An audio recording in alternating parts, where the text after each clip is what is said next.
साथियों, आपको मेरा नमस्कार। आज मैं चर्चा करूंगा कि जो हमारा शरीर है, हम किससे बने हैं। हमारे दो तरह के पेरेंट्स हैं। एक तो हमारे जैविक माता पिता हैं, जिनसे माता से हमने जन्म लिया। जो पिता हमारे, एक तो जैविक माता पिता हुए, दूसरे दिव्य माता पिता, डिवाइन पेरेंट्स। ये दिव्य माता पिता क्या हैं? ये हमारे जो प्रकृति है, ये हमारी माता है। और पिता जो है, जो चेतन रूप में, जो जड़ का चेतन के साथ जो मिलन होता है, यानी जीवात्मा इस प्रकृति के साथ मिलके, जड़ के साथ मिलके, दोनों के दोनों जो मिलते हैं तो वो जीव बनता है। तो गीता जी के 7वें अध्याय में 4था श्लोक और 5वां श्लोक आता है, भूमिरापो अन्न वायु खम मनो बुद्धिरे विचय अहंकारम इति यम विभिन्न प्रकृति अष्टधा। कि 8 रूपों में मेरी, जड़ रूप में मेरी प्रकृति है, और वो पृथ्वी जल अग्नि वायु और आकाश और मन बुद्धि और अहंकार, ये 8 रूपों में मेरी जड़ प्रकृति है। और ये प्रकृति से ये निर्मित होते हैं। और इसके भीतर जो जीवात्मा के रूप में, ये जिसने पूरा शरीर को धारण किया हुआ है, जिसके होने से ये शरीर है, वो जीवात्मा, वो मैं हूँ, यानी परमात्मा है, वो भगवान है वो। तो हम प्रकृति और परमात्मा से मिलके बने हैं। प्रकृति हमारी माता है और परमात्मा हमारे पिता है। ये डिवाइन पेरेंट्स कहलाते हैं। इसमें श्लोक आता है, एक 14वें अध्याय का 4था श्लोक आता है, सर्व योनिषु कौन्ते मूर्तयः संभवन्ति या तासाम ब्रह्म महत योनि अहम बीज प्रदय पिता। के अर्जुन को भगवान कृष्ण ये कहते हैं कि जो सभी जितनी भी जीव हैं, तमाम, चाहे मनुष्य योनि हो या पशु हो या पक्षी हो या अन्य कोई जीव हो, सभी जो जीव हैं ये प्रकृति से निर्मित है। प्रकृति से इनका शरीर निर्मित है।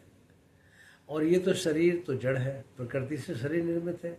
और अहम बीज प्रदय पिता, मैं इसके भीतर बीज प्रदान करने वाला पिता हूँ, यानी जीवात्मा के रूप में मैं हूँ। और ये जो जीवात्मा है, इसके होने से शरीर है।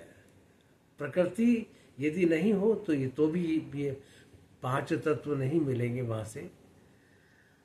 तो 5 तत्वों के और मन बुद्धि अहंकार, ये जड़ रूप में और चेतन रूप में परमात्मा के मिलने से हम बने हैं। तो ये हमारे डिवाइन पेरेंट्स हैं, प्रकृति और परमात्मा। जैसे कि 7वें अध्याय में आया था गीता जी में कि मैं बीज प्रदान करने वाला पिता हूँ, मैं जीवात्मा के रूप में जीवों के भीतर हूँ। तो ये जो दोनों बातें हैं, ये बात वहाँ भी आती है 7वें अध्याय में कि जिसने ये शरीर को धारण किया हुआ है वो मैं हूँ, वो जीवात्मा है। शरीर को, देह को धारण किया हुआ है, देह जिसके कारण है। ऐसी प्रकृति जो है, प्रकृति पूरी की संपूर्ण प्रकृति, जिसने प्रकृति को धारण किया हुआ है, जिसके कारण ये प्रकृति है, जहाँ जीव है, जहाँ पे जीव की उत्पत्ति होती है, वो परमात्मा है। तो हमारे बायोलॉजिकल पेरेंट्स के साथ साथ हम दिव्य माता पिता के अंश हैं। तो हम ये ना भूलें, ये याद रखें कि प्रकृति हमारी माता है और परमात्मा हमारे पिता हैं। और यही हमारा सूर्य को भी पिता का मानते हैं, हम लोग पिता मान के पूजन करते हैं, क्योंकि सूर्य की शक्ति परमात्मा की शक्ति है। और सूर्य के और पृथ्वी के मिलने से जितना तमाम भोजन हम भोज्य पदार्थ लेते हैं, या जितने भी पदार्थ हैं प्रकृति में, पृथ्वी पर, जिनका हम भोग करते हैं, जिनको हम देखते हैं, जिनको हम जानते हैं, सभी का संबंध परोक्ष और अपरोक्ष रूप से पृथ्वी और सूर्य के मिलने से वो बने हैं। तो हमारी देह भी प्रकृति और परमात्मा से मिलने से बनी है। तो हम याद रखें कि हम किसकी संतान हैं। जो हमारे पूजित बायोलॉजिकल माता पिता, वो तो पूजनीय है ही, वंदनीय है, सेवा करने योग्य है। साथ में हम अपना ये एहसास बनाए रखें कि हम हम किस हमारे जो डिवाइन पेरेंट्स वो कौन है। ओम